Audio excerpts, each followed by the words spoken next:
Ladies and gentlemen, welcome back. Do me a favor, hit the like button, share, subscribe, turn up your notifications, follow everywhere. Welcome back. It's been a while. We're grateful to be back. We're grateful you're back here with us. You're watching Sharp Edge News TV.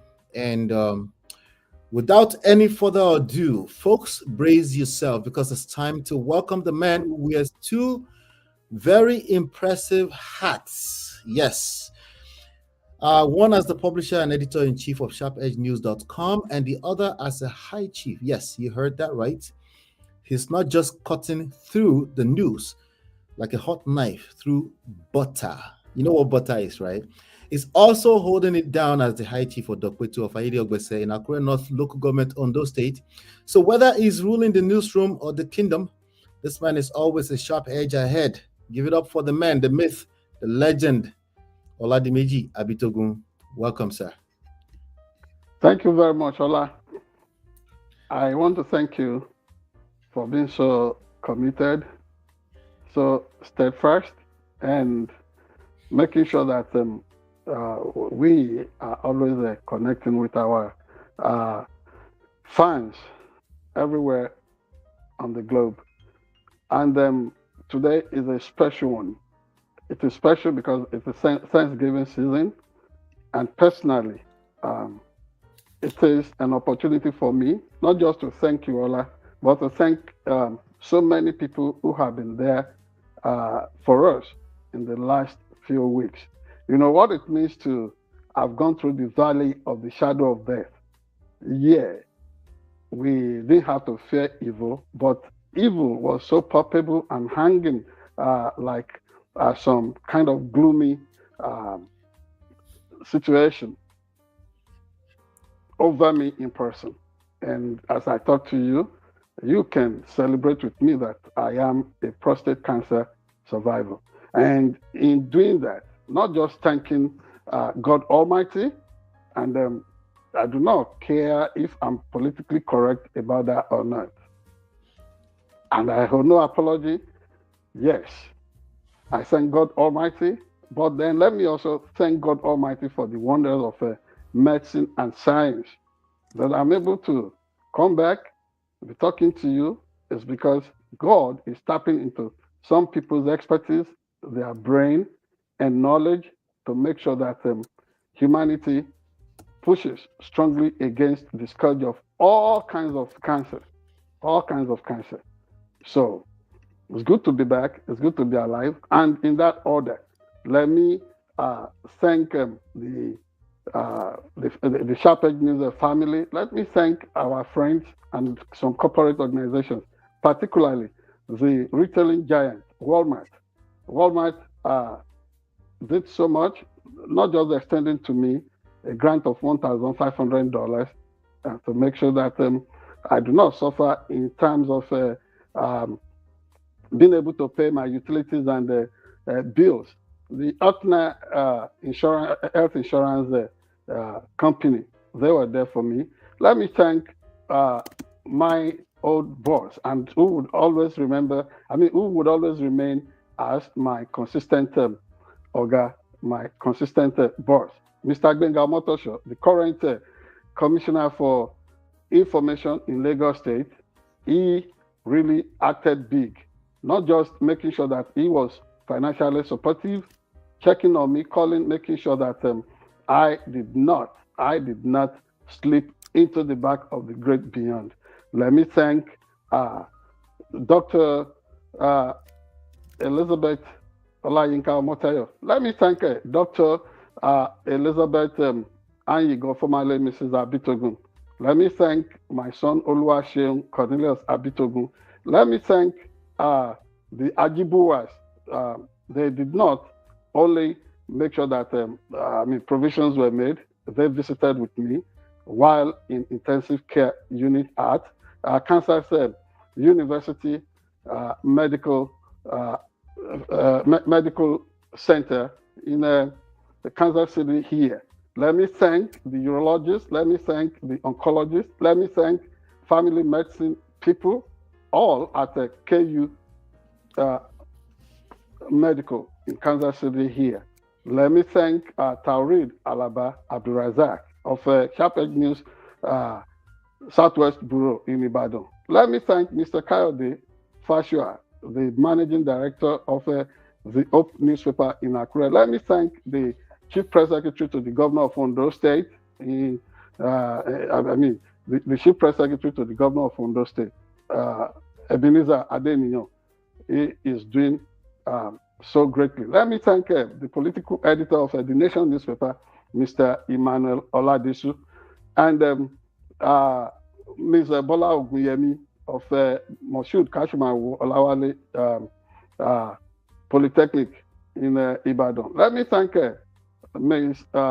Ego Kalu of the Interior Ministry in Abuja. Let me thank the Comptroller General of Nigeria Correctional Service himself.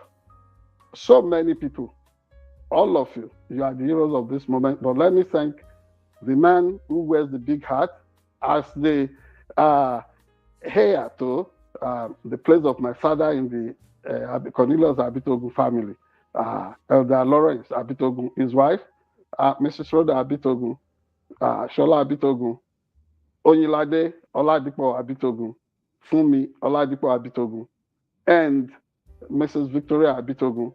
So many people. And now to my elder sister, Mrs. Ebun Fashemore. Let me thank Bimpe Balogun, or Bimpe Abitogun Balogun. Let me thank Ayodeji Rex Abitogun. So many people from all over the world. Like I told you, it is a moment for me to, say thank you. And I know there is still much ahead for me, that the good Lord has steadied all hands to make sure that I do not die prematurely. It means there is a purpose to be fulfilled, and we live for that moment, and we are waiting for the wonders. And let me thank Ms. Angie of Walmart, voluntary time to take me for some of my post-operation, post-surgery appointment, and so many people that I would always mention from time to time in the course of time. But it's good to be back. It's good to be alive. And I am in high spirit, and we'll continue to till until we are ripe enough, because nobody lives here forever. But whatever we can do to make sure that we continue to exist, to be, is what we got to do. And it's time for us as people of African descent and everybody all over the world, in the age of enlightenment, in the age of postmodernism, to continue to embrace superstitious beliefs about things that is akin to living in that age of medieval civilization. It's not going to help anybody. And for crooks and all kinds of fraudsters out there who are always hawking snake oil and all kinds of remedy for what they know next to nothing about, I think it's time to make sure that we do not perpetuate kinds of extermination, kinds of avoidable nihilism against each other. You don't know something, you have no clue about something, don't put your mouth in it as if you know all. You know, it can be very annoying, and then to push superstition as if that triumphs over or trumps over science, reasoning, logic, and medicine, it's no. So it's good to be back. And I thank God. I thank all of you. All right. I want to say one more time, congratulations to you. Wow. Thank you very much. Thank you very much. Wow. And we as men, because everybody talks about all forms of cancer affecting women folk and all whatnot, cervical cancer, breast cancer, all kinds. People hardly want to talk about prostate cancer. No, we must talk about it. And there will be a big topic around that in the future. Good to have survived it. Thank you, Ola. Thank you, sir. Thank you, sir. Congratulations again. Well, we're happy that you're back. All right. So now let's get back to we have of course, as usual, we have a good show lined up for you all today. Just do me a favor, hit the like button, share, subscribe, turn up your notifications. Check out the library. We've been here for a while. Some of you might be discovering us for the first time, which is fine, but you're watching Sharp Edge And News. Ola, please, Yes. before we go too far, let me Mhm. mention some particular gentlemen. Right. Jackson Ude of Point Blank News. Let me thank Mr. Femi Shone, a former spokesperson of NNPC Limited. Mr. Akinride Fagbamigbe in Canada. All these people have been so wonderful, making sure that funds rolled in, making sure that my utilities and my co-pay in terms of Insurance. paying for my treatment, insurance and all that everything was mitigated. And the response has been so awesome and phenomenal. Sorry about that. I just don't want to miss anybody out. And the list is long. We would always revisit this. Yeah, Can only imagine. Thank you very much. Thank you very All much. right. All right. Yeah. All right. Without any further ado, ladies and gentlemen, we're just going to go right straight into the show. We've got a few stories ready lined up for you today. All right. So please stay tuned and we will be right back.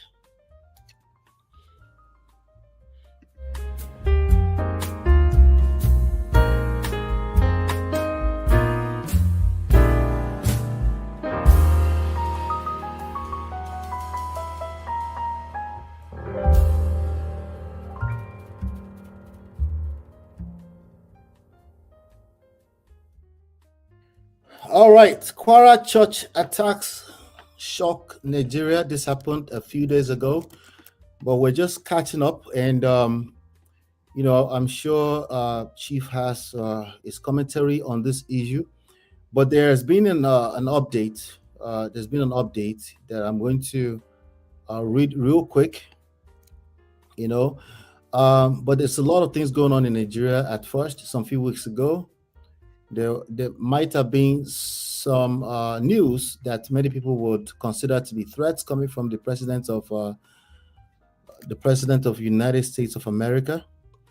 But then what happened a few days later, or maybe a few weeks later, then we had like a series of different craziness attacks, if you will, in different parts of maybe we should call it northern western side of Nigeria, maybe Midwest of Nigeria. But as of today, we've seen some news. There's been an update. I think they released middle belt and north central Nigeria. If you're talking of Midwest of Nigeria, you'll be talking of Old Bendel, that is the current Edo and the Delta State. That's Midwest. So we're talking of north central state of Kwara and the middle belt. Continue, please. Yes, precisely. Thank you for that. All right. So, but today, as of today, we've seen some news in follow up to that because I heard there was some meetings that were going on in Nigeria. But as of today, I want you to speak to it. But this is the update from today, according to Tribune Online, Nigeria.com. It says Nigeria to become center of excellence for counter-terrorism by 2030. NSA Ribadu. It says the National Security Advisor, Malam Ribadu, on Monday expressed optimism that Nigeria would not only be safer and more secure by 2030, but would stand proudly as a recognized regional center of excellence for counterterrorism and a beacon of resilience across the African continent. Malam Ribadu, who was represented by the National Coordinator, National Counterterrorism Center, Major General Adamu Laka, gave the assurance while speaking in Abuja at the launch of the National Counterterrorism Center's Strategic Plan 2025 to 2030.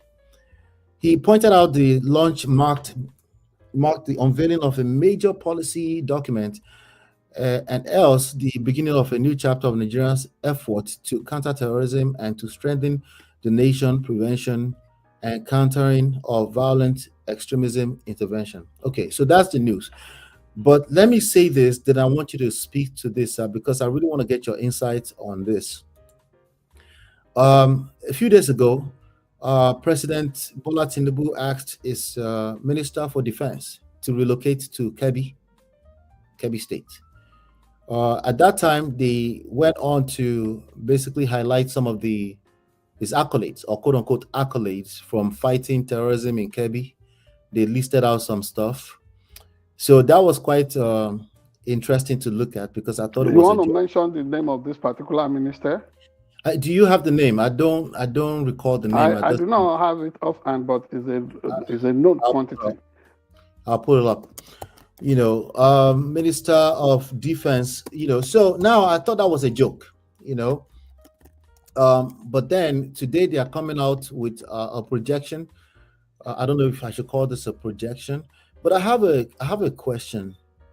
Why did they have to wait until one what they consider to be inaccurate statement coming from Donald Trump? They called it Donald Trump saying there's genocide of Christians in Nigeria. Why did they have to wait until that? Why did they have to wait till there's a follow-up of attacks happening in Niger State, in Eruku, right? In Kwara, Eruku, Eruku in Kwara, Eruku in Ekiti, local government of Kwara State. right? Why did they have to wait and how can we trust them right now? And then I'll have you take it away. So I think his name is Muhammadu Badaru Abubakar, sir. He used to be Good. governor of Jigawa State. And now Minister of State or substantive Minister of Defense. Now he's the minister is leading the Ministry of Defense and Good. overseeing the branches of Nigerian Armed Forces. Yeah, so it's because I do not want any mix-up or ambiguity, which is why I said we should be specific about his name, his office. Now, you were talking of Donald Trump, the whatever. You described it as maybe incorrect information or what have you. Right. Yeah. Some people say that. Yeah. Yeah, nobody can.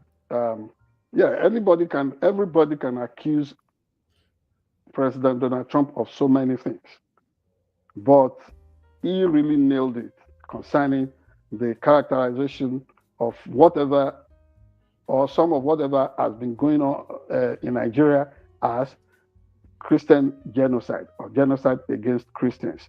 Number one, we should not cloak it.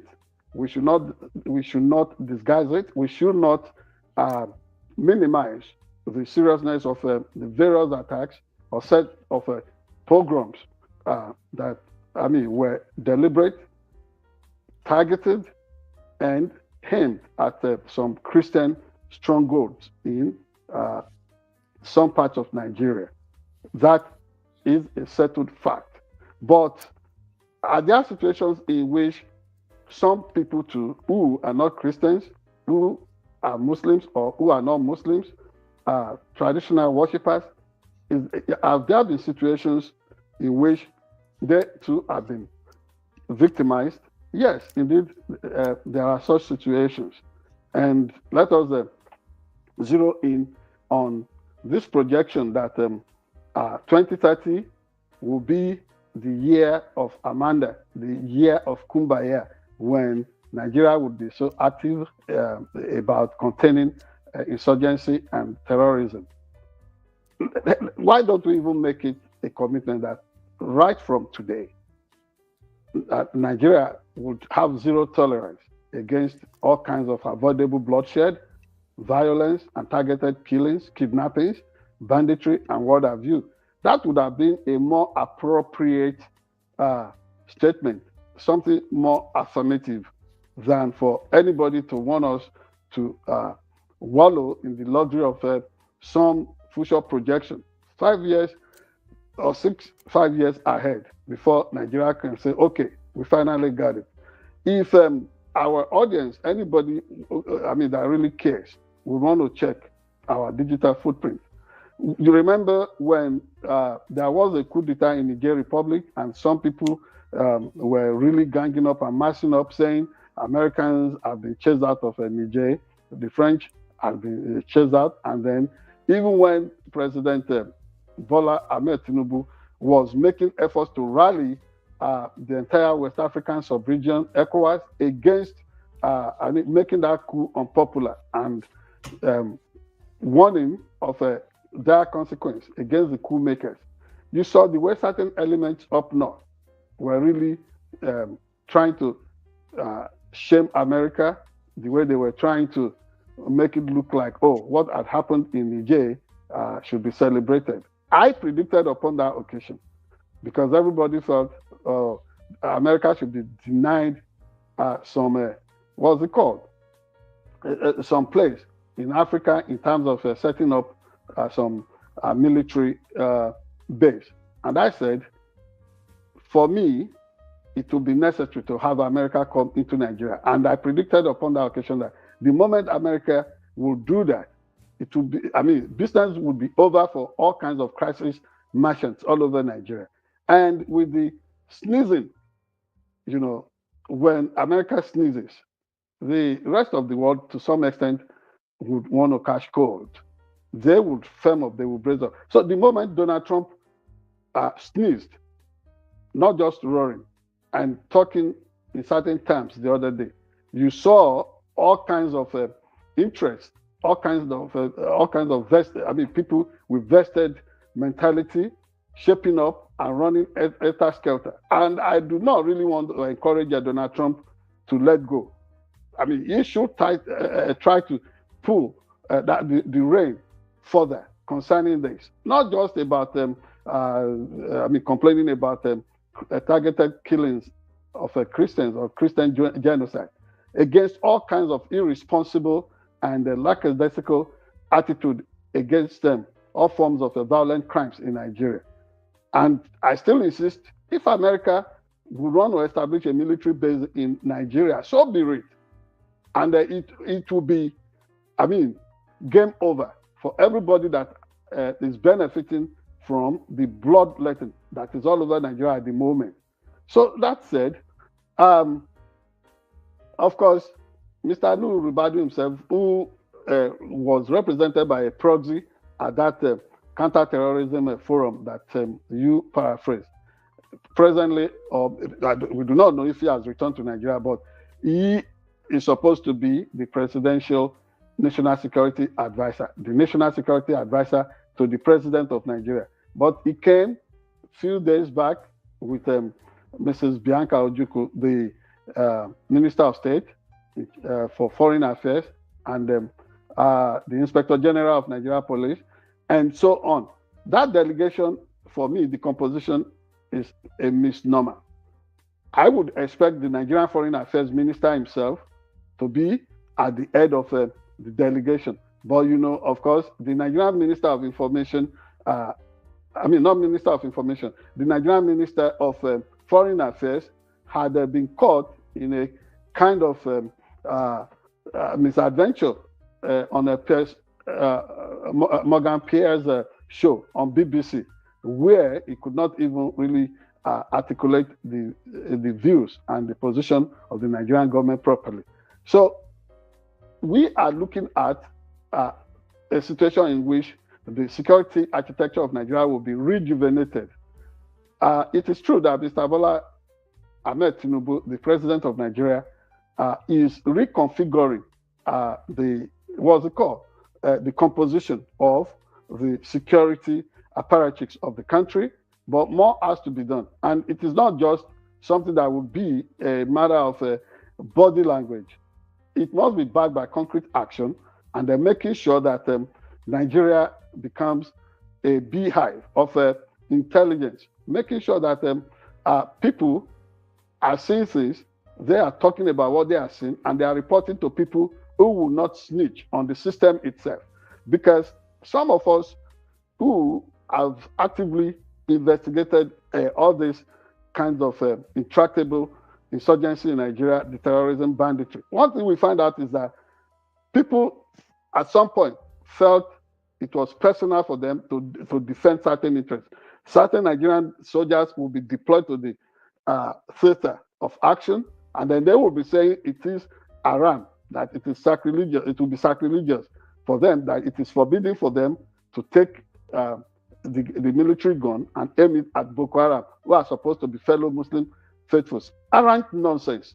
These are people who would shoot first at that Muslim Nigerian soldier before thinking of whatever is binding them together. And you know, wherever a society is sold out to fanatical religious beliefs, that society, only God knows what can save it. It is always good to be committed to liberal ideology, to be secular and broad-minded in relating with fellow human beings, understanding that this is business of humanity, rather than waxing celestial, waxing ecclesiastical, and then doing what is wrong. Some promise of some hereafter that nobody is even too sure of at times, and then we want to vitiate, we want to really be wicked to some extreme against our fellow human being. If all these things are properly aggregated, and we know that a break in the chain of our relationship as fellow compatriots is going to really upset the entire landscape like we are witnessing now. I mean, it was supposed to be some Boko Haram thing initially, but look at the cataclysm following all that. So much so that Nigeria faces issues of food insecurity, because nobody can even venture into the fields, into the farms anymore. Like, I mean, these were things we did. I mean, with without fear in our younger days. I wonder if anybody will be able to ride on a bicycle or engage on a trek between Usho and Ayede Ogbese in Ondo State today. Just a distance of maybe 3.5 kilometers to 4 kilometers. It used to be fun for us to ride bicycle all the way from Ayede Ogbese to Obaile, or wherever in those days. You do that today, it may be at your own risk, at your own peril. Wow. The entire place is no longer safe as it used to be. Yes. Even, I mean, all those years you were back in Nigeria after you were born in the United States, it used to be fun for us. Your uncle, there were times I would wake up early in the morning in Ayede Ogbese. In the mid-80s, would ride with glee, with pleasure on my bicycle to go and pick Ayo, who probably had been spending weekend holidays at our country home in Usho. If anybody did that today, no, you may not guarantee that the person will safely return home. So why is it that bad in a place where everybody, I mean, used to really celebrate, used to have the fun of interactions between all kinds of people? You saw the Fulani herdsmen in those days. You want to be singing and admiring their heads of cattle. Is it like that anymore? No. So these are the things that the government of Nigeria must strive to bring back, instead of being in denial and then heaping all kinds of blames on Donald Trump. I have had the Nobel laureate, our well-cherished Professor Wole Soyinka, trying to fire diatribes at Mr. Donald Trump. But Soyinka himself has forgotten that in that same country, when he was rewarded with the Nobel Prize in 1986, the Islamic whatever, the people who started all these killings, who started all this intolerance in Nigeria, had to respond by giving some Islamic whatever, some innocuous award to Sheikh Gumi, the father of this same terrorism apologist. This Gumi this Gumi is a retired soldier. A retired soldier doing all that this Sheikh Gumi is doing all over Nigeria. Isn't that a shame? Whether he's still in the uniform or he no longer wears the uniform. Sorry, Sheikh Gumi is a retired soldier. He is. He's a retired soldier. But his father was one of those people who brought to Nigeria some crazy, extreme Wahhabism form of Islam. They were the people who pressurized Nigeria to introduce what's it called, Sharia code in some states. And these things did not, I mean, there were times Professor Wole Soyinka himself had lampooned the what's it called, the Mandara and all those, these Almajiri kind of mentality and their schools.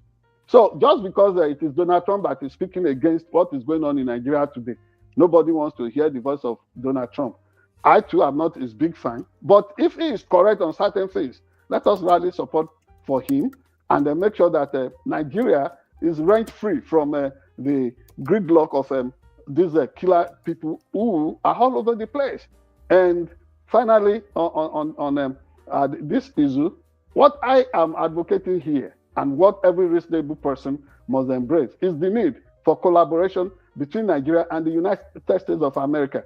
I dare say, and let me emphasize, if United States put the boot on the ground in Nigeria today, honestly, it is all over. It is over for the people who are benefiting from this. The unaccountable soldiers, generals, can you imagine? Yes, sir. Who else is it over for? I know it'd be over for these people, the sponsors. It would also be over for people who are entrenched inside government, people who are always crowing and betraying intelligence and trading off critical, critical intelligence in terms of reining in all these violent characters. Yes, it will be over for them. We're going to get a chance.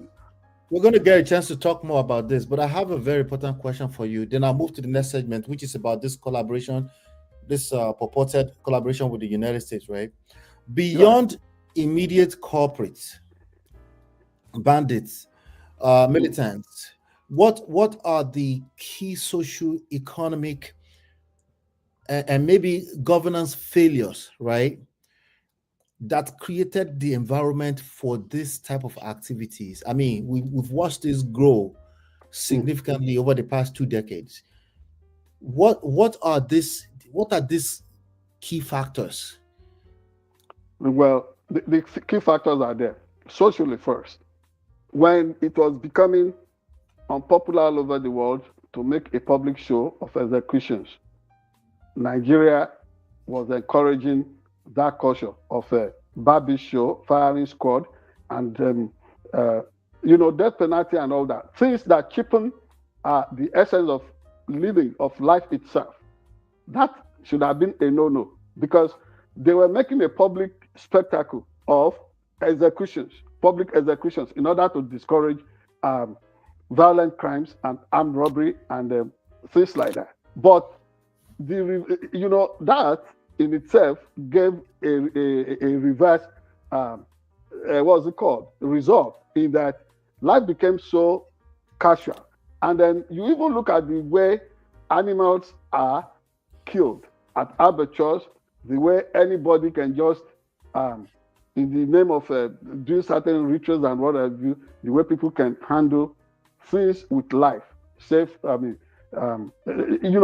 not so well protected. I'm talking of the psychology of the violence that has enveloped Nigeria today. I mean, it's so casual in civilized societies. I'm sure there are grown-ups who are probably up to 25, 40 years of age that has not even witnessed the process of killing animals in some countries like the United States and elsewhere. It is always a sacred thing, but that is so casual in Nigeria to the extent that more than 100,000 people can line up at the Barbie. It used to be called Barbie show and what have you in those days, to witness public execution by firing squad. That in itself was an unconscious and sometimes deliberate attempt to cheapen life, to make it, it does not matter how people get killed, culture of killing. It was so wanton all over the place. It's part of it, the psychology of it. And another thing that is aiding all this socially, like you asked, do you realize today that all kinds of all kinds of narcotics, all kinds of hard drugs, all over Nigeria, Canadian Loud, Scoochie, what you call it, Colorado, marijuana itself, that should have been cultivated for medical use, and what have you. You find people abusing, consuming, abusing all these things. It encourages it. And when a Boko Haram zealot or Boko Haram killer is stoned on cocaine, heroin, and any kind of what's it called? Hard drug. What do you think would happen? I mean, they are numb in their brain, they are numb all over their body, and life becomes so meaningless to them. And then they can be so casual the way they snuff life out of people. And then one of the other biggest reasons why all these things are so pervasive in Nigeria, the culture of fraud and corruption itself. Across the board. Triggering, yes, across the board. Triggering unemployment, making sure people are unaccountable, and you even see the brigandage of a serving minister at times. I mean, why would anybody be behaving like that minister who has no shame, irresponsible most times, and who violently want to assert himself, not allowing judiciary to play the role? He is always usually the accuser. He is the one that will prosecute, and he is the one that will execute. Who does that other than a country where there is rule of violent people instead of rule of law? So all these things interplaying, they are the things fostering a culture of violence, banditry, terrorism, and kidnapping, all kinds of crimes in Nigeria. That is the way I look at it. So it's a whole cycle that is so virtuous, but can there be a pushback about it? Sure. And a city government that is encouraging everybody to decamp into, instead of having competition of ideas and thoughts and philosophies. What do you think they will get? So the earlier the better for Nigeria to get it right, and then the whole place can be saner. Thank you. Thank you so much. Shout out to Air Av Bear Justice in the chat. Please feel free to join the conversation in the chat. You're welcome. You're welcome. We're going to move on to some other stories around the world, and we'll be right back.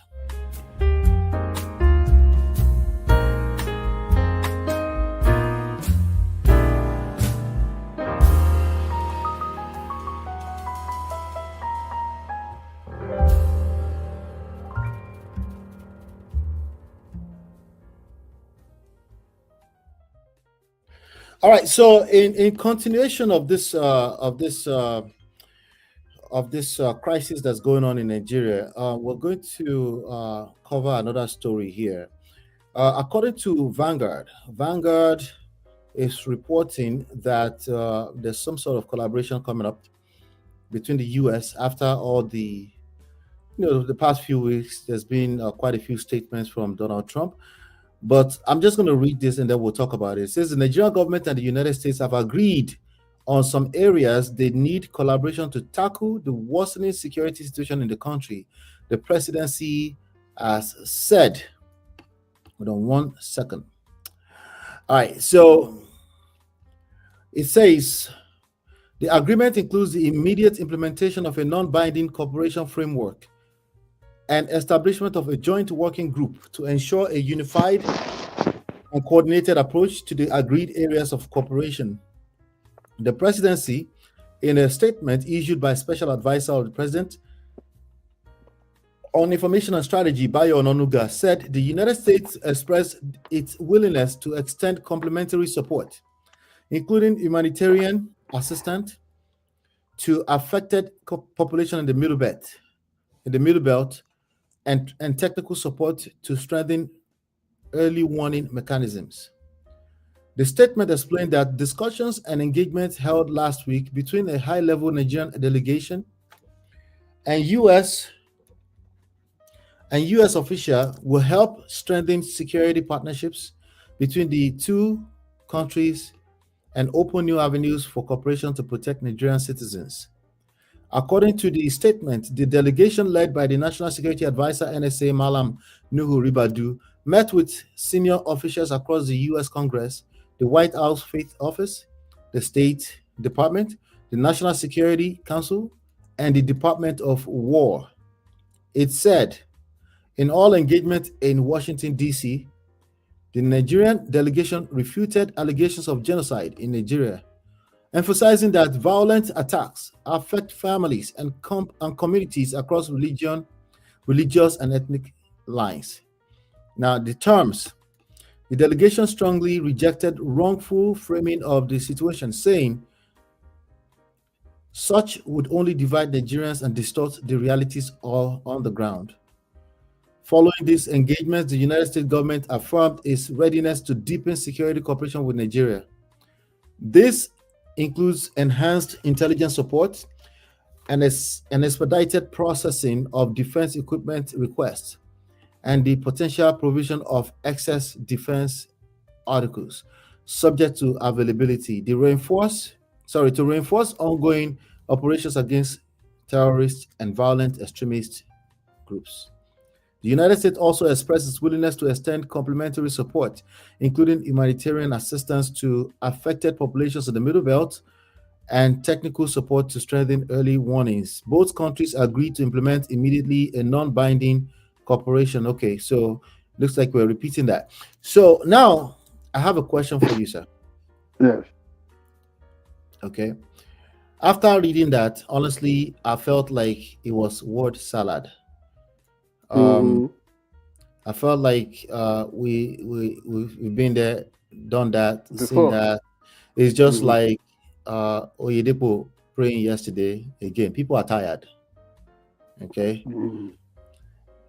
If the current security crisis is fundamentally a governance and economic failure, this is a follow-up to the last question I asked you. What specifically can ordinary Nigerians, how are they participating in this, if any at all? And then, of course, the diaspora, because we cannot remove ourselves. What can they do to foster resilience? And even, honestly, I don't know if resilience I'm looking to ask here, because I think resilience, asking for people for resilience at this point might be even insensitive after almost 4 decades of looking at the situation deteriorate over time. What can ordinary Nigerians, including diaspora, do, sir? And then you can take it away, sir. Thank you very much. Number one, you said that statement issued by Mr. Bayo Nanuga appeared like a salad of words or something. Yeah, word salad. Indeed, yeah, word salad. Yes, salad of words or word salad. Well, I can agree any less with your opinion on that, because over time, Nigerian officials, right from the president, will go to some places. Oh, this happened in Dubai. That one happened in Riyadh or Saudi Arabia. And then at the end of the day, you find the people hosting them to some of those international fora issuing statements debunking the viewpoint of Nigerian officials. Is that going to be the situation in this instance? I'm not concluding, because Bayo Noniga, as a senior journalist, well respected for that matter, although now we have our doubts, because he is a strongly opinionated ideologue of the government in which he serves, and you really cannot blame him for that. The point I'm making is that we would also want to see the position or a statement coming from the congressional committee that hosted that Nigerian team while in the United States here.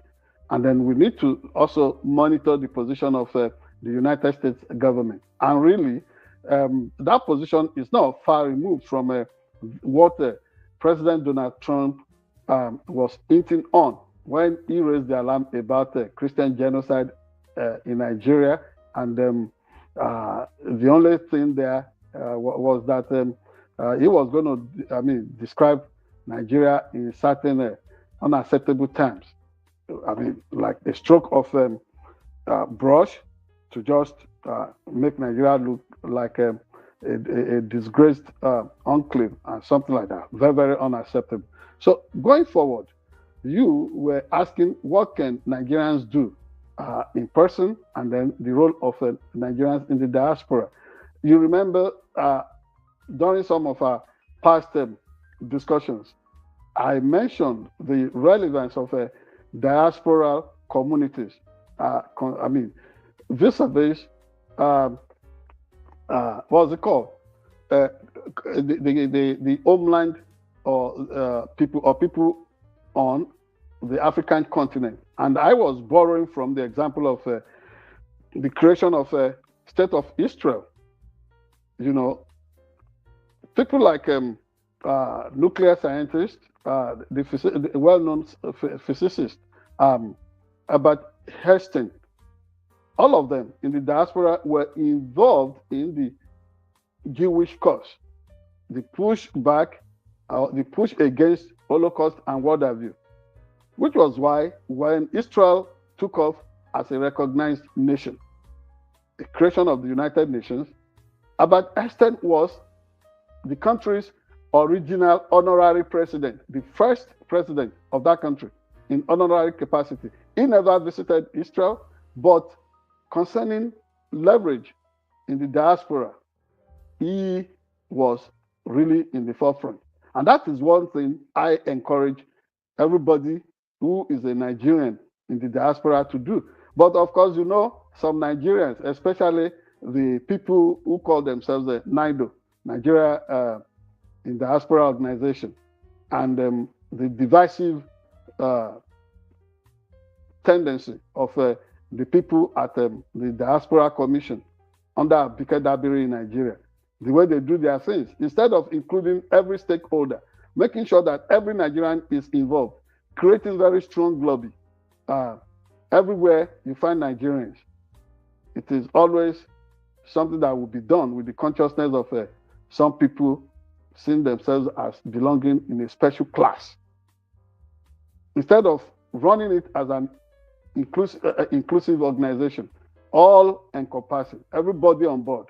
No, it has to be run as as something that signifies status for some people.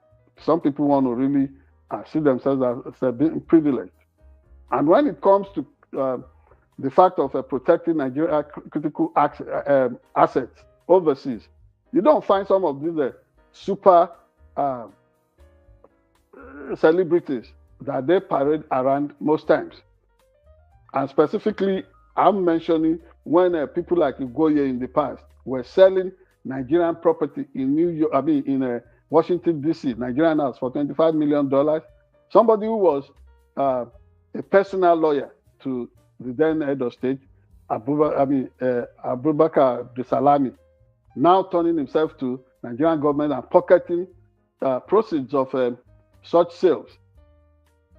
Although Naido did not know people like me, or Moyele Showore, or Jackson, or Femi Shoneye, we were the ones who were in the lead, in the forefront of challenging that and exposing such fraud and corruption. Ordinary Nigerians like us. And at the end of the day, Nigeria was able to get justice. Ugoye was debarred from practicing as a lawyer in DC and Maryland. So unless you want to see everybody as relevant, of course, you would maintain a divided front, and that is going to be counterproductive. What else can we do back in Nigeria there? Honestly, people don't like the idea, but General Theophilus Danjuma first gave vent to that idea. The government that it's always incompetent and unavailable to defend every citizen and properties in the country should not also hold people back from being able to acquire the means of defending themselves. You have heard of a situation of one Christian individual up north who was protecting himself against a killer Fulani terrorist. At the end of the day, he gained the upper hand, was able to use his machete to on live that a Fulani attacker. At the end of the day, the matter went to court for defending himself and then for somebody getting killed in the process as a result of self-defense. The man is on death row today. Went through all the stages of trial. High Court, Court of Appeal, Supreme Court, affirming that the guy must be executed. For doing what? These are the manifestations of incongruities in the system, inconsistencies in the system that everybody is questioning. If the government cannot defend Nigerian citizens, they should not take the right, they should not deprive Nigerians of the right to self-defense. So these are some of the things that must be done. However, I will still give a caveat. Yes, there is a place for self-defense. One thing I've tested, when a Fulani young killer came after my farm manager in Ayediogbese, almost killed her. What we did was to apprehend him, got the police to charge him for attempted murder. And that matter is still before the High Court in Ondo State in Nigeria today. And for even daring to support and defend my farm manager, I've had some dirty-minded perverts say, why are you backing your farm manager? Why are you defending her? There must be some amoral relationship between you and her. I said, well, it is typical of people like this because they don't even have enough spine. When people violate you, when you now say you are standing up for your right, blackmail would always come. But who cares about such blackmail? Who cares? I mean, who cares about such blackmail? Let even that farm manager be involved in anything with me, but God forbid, but let it even be like that. So long the person is over 18 years of age. Who cares? But what we are talking of here is the fact that Nigerians must be allowed not just the right to self-defense, they must also be given justice when they approach the law court. In this case, against attempted murder and violent characters. These are the things that should be in the system to help everybody so that Nigeria can successfully birth as a worthy and responsible member of Committee of Nations. Right on. Right on. Thank you so much for that. Shout out to Natu. Natu is in the chat. Good to see you. Chat to say welcome back. Thank you, Natu. Thank you so much. All right. All right. So we're going to move on to other stories. Again, join the conversations. We'd like to know your thoughts around these topics, but we're going to lighten it up a little bit. Yeah, but sorry, Ola, one more point. When America collaborates with Nigeria, the snitches within the Nigerian system should understand that America does not joke.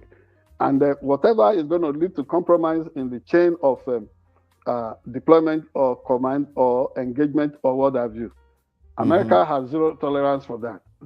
So if, going forward, if the recommendation of the Congressional Committee, whatever, is on the table, when it gets to President Donald Trump, if as part of that collaboration, there will be technical support, personnel support, deployment in terms of all kinds of sophisticated equipment and the tracking devices, Nigeria should be prepared to flush out the Judas Iscariot within their ranks. The traitors within, because America does not joke. And America places value on every citizen and military personnel. This is one thing that is so casual with Nigeria. The attitude has to be, has to change. If Nigeria must be taken serious as a modern country that is aspiring towards leadership in Africa, Nigeria must learn to know that the life of every citizen counts. And this is a nonsense they do with with arsenals and weapons bought with taxpayers' money, with the commonwealth of the people, cannot be used against people who protest genuinely for enthronement of democracy, like we witnessed during the NSAS thing. And then the other day when she would led some people to demand the release of Nnamdi Kanu, the way the police was, the police people were targeting, directly shooting, what do you call it? Chemical arsenal, known otherwise as tear gas and what have you, where they were shooting it straight at Nigerian citizens. That is shameful and unacceptable. For Nigeria to enjoy the cooperation, the collaboration of civilized nations of the world, things like that must be addressed. Otherwise, there will be people within the American system demanding immediate stop to whatever backing the American system wants to give to Nigeria. If you must use such collaborations and support, cooperations to want to denigrate and humiliate your citizens and even suppress their right to protest. I've never witnessed such a thing anywhere. You want democracy, you don't want the rights of the citizens to protest. That is no. Thank you very much. Thank you. All right, quick, let me read this comment out real quick before we move on. We run out of time, but we're going to cover that last story. The leaders, according to Area Justice, sorry for mispronouncing your name, said the leaders have turned off the country to another something. And then Make Way Limited says Shura is representing no one. All right, that's a good one. That's an opinion. Let's move on. We have another story around the world to cover. We'll be right back.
All right, so what you're watching is basically news broke today that Atiku officially joins ADC, registers with party in Adamawa. And I'm going to read straight from Punch Nigeria. It says former Vice President Atiku Abubakar has officially registered as a member of the African Democratic Congress in Adamawa State, signaling a major development in Nigeria's opposition politics ahead of the 2027 general election. The registration took place on Monday following Atiku's announcement to ADC supporters and stakeholders in Adamawa over the weekend. Abdul Rashid, an aide to the former vice president, had confirmed the development in a statement obtained by Punch Online. Video and photos from the event showed Atiku's convoy arriving in the town to the cheers of supporters who beat drums, sang, and carried placards with his image. And hold on a second. Sorry. Atiku waved and greeted well-wishers from his vehicle as he received his ADC membership card. In a brief X, formerly Twitter post on his handle shortly after his registration, Atiku wrote, "It's official." This move formalizes Atiku's association with the coalition party, which he had previously endorsed in July as a platform for opposition figures, including Peter Obi, to challenge President Bola Tinubu in 2027. Until now, Atiku and other opposition leaders had delayed their formal registration with the ADC. The former vice president's registration is expected to strengthen the party's profile and consolidate the opposition ahead of the next general election. I'm going to ask you the same question that I asked you before we went live. Is Atiku Abubakar still trying to become the president? Well, hard to say if that is a consuming passion, mission, vision at the moment, unless it comes out to say that. But we must give one thing to Atiku Abubakar. He's one of the few standing consummate politicians from northern Nigeria at the moment. He's been through thick and thin, and he's still here. Of course, to to understand the phenomenon called Atiku Abubakar, you saw earlier tonight the former APC national chairman and two-time governor of Edo State, and now a sitting senator of the Federal Republic of Nigeria, Mr. Adams Oshiomhole, Adams Ali Oshiomhole, coming out, steaming on Seun Okinbaloye's program to want to cut Atiku Abubakar to size. If somebody is not important, if somebody is not strong politically, you don't find the ruling party of any country coming out with some of his, what's it called? Razor sharp tongues coming at Atiku the way Adams Oshiomhole did tonight. And you have also seen through other APC sympathetic platforms the way people were charging at him and all that. So to answer your question, if there is no fire, there will be no smoke. The fact that wherever Atiku moves or whatever he does, some people are always jittery in Nigeria. Some people are always fast to react and question every move he makes. Shows you that there still may be something lurking in his lock, something waiting to be really given to Nigerians in terms of promise of politics, whether for good or for bad. But the article I'm seeing, I do not know if he is still able to keep intact his old political loyalist. I do not know. But I also know that significantly, since they pulled out of the opposition, the leading opposition, or let's say hitherto leading opposition party, People's Democratic Party of Nigeria, PDP, recently, you see the way the party has been carrying on. Even when he is no longer there, he continues to be the nightmare for people like Nyesom Wike, the Federal Capital Territory Minister. So whether in or out of a PDP, whether in or out of the ruling All Progressives Congress, APC in Nigeria, wherever Atiku goes, surely he is like the knight in the shining armor for so many people, and then he becomes a major barometer for trying to gauge wherever the wind of fortune or misfortune will blow within the Nigerian system. But the fact that he has picked the membership card of ADC today, what does that portend? It only puts all of us on the watch that we should be on the lookout for the way things will shape up from now till the 2027 general election. But at least Nigerians are reaping something worthy at the moment. You know, what is that? The way things got hyper few weeks back concerning politics of 2027. Okay. But with the coming of Donald Trump saying, oh, no, there is this irresponsible lethargy on the part of Nigerian government as to violence all over the place. All that is now receding to the background. But we know it's only a matter of time. Things will spike again, things will pick up again, and then we will know whether, people like Atiku can really swing things. But I doubt personally. You know why? The personal stake of Nigerians, their knack, this what's it called? this is a tendency to want to engage in ballot trading of mandates, demonetized electoral process that is so overwhelming that the people will be facing so much hunger, there will be so much economic despondency all over the place, and then the people will complain for very long period of time, but let the election come. Just give them 2,500 naira, bowl of rice, not even a bowl of amala and ewedu, just anything. But that's what poverty does, and maybe more so, that's what a systemic failure. That's what it does. Yeah, the systemic weaponization of hunger, the systemic weaponization of deprivation, the systemic weaponization of instrument of coercion, force, submission, and all kinds of stuff.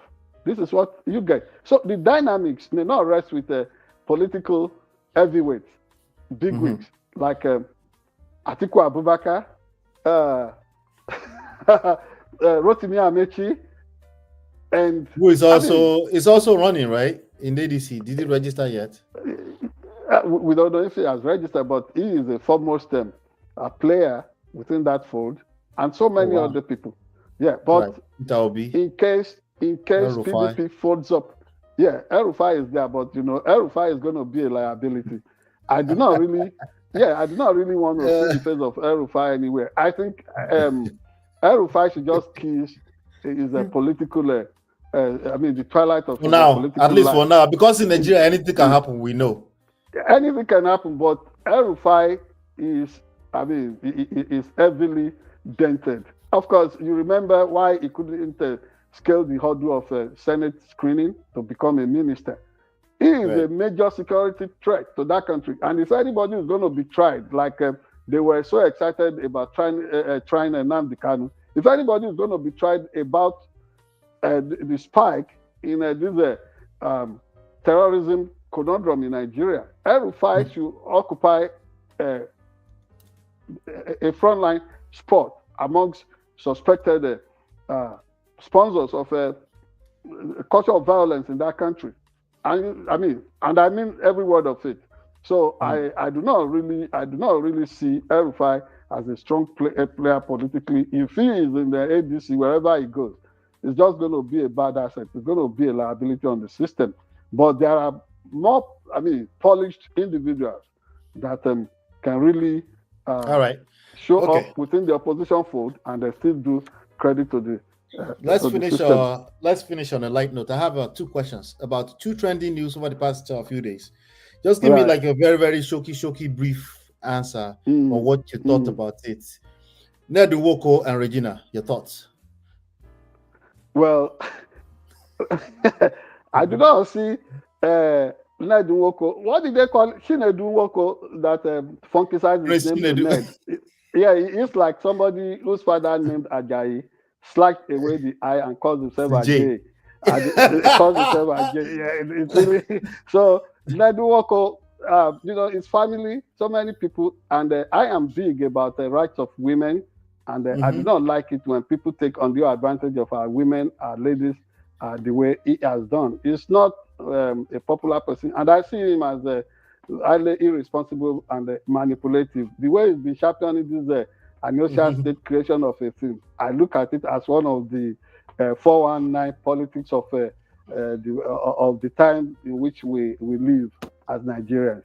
So, Nedu Nwoko, thumbs down. Okay, one last one. The old Fayose Oluwayose drama in the past week. Did you pay attention?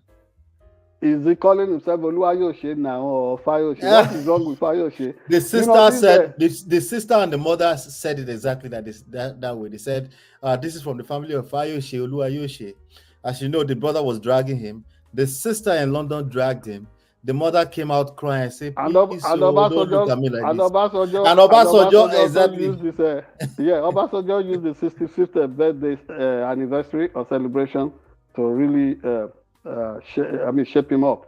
Well, give and take. Fayose is a phenomenon in Ekiti state politics, but honestly, he has to be a true person at times. He behaves somehow. He's older than me. I do not want to copy anything from the page of his public conduct by insulting him as an elder. But I think he needs to learn how to really be decorous. He needs to learn how to respect elders, and he needs to learn how to be a true African, indeed a true Yoruba person. And Omoluabi, well, he is a dried fish now. To want to fold him or bend him, you may break him. Let him enjoy the twilight of his life, and we wish him good luck. Okay. All right. Let's leave it at that. Thank you so much. Yes. Everybody that stopped by, thank you. We're going to keep it simple. We'll be back next week, but we might drop videos. So make sure you're subscribed. Make sure you join the conversation. A quick shout out to If Bear Justice. Says he is too old to become the president again. This person is talking about Atiku. Make Way Limited. I'm just assuming it's Make Way. Sorry. I said Atiku is a joker. He has nothing to offer. Part of the Fulani Janja weed. And Obaso just said so. He said this guy should be in jail. A known thief. Well, we need to also be mindful of how we characterize all these our political gladiators. When people have different views in politics, anything can be said about each other. I think it may not be about the age of Atiku Abubakar. The issue may be the age of his ideas. So if he has ideas that will work for the times, why not? But if his ideas are really antediluvian, that is something meant for the age of Noah and the flood, well, the world really wants to move on and be progressively minded. So that said, thank you all. Thank you very much. Thanks for spreading our gospel. Do not forget to subscribe. Press our notification button, like us, share us, and please let us all grow together. God bless. Again, I thank all of you standing by me. Let me also acknowledge Brother Busayo Adesoro Ojowi and the wife. I appreciate all of you. Thanks so much.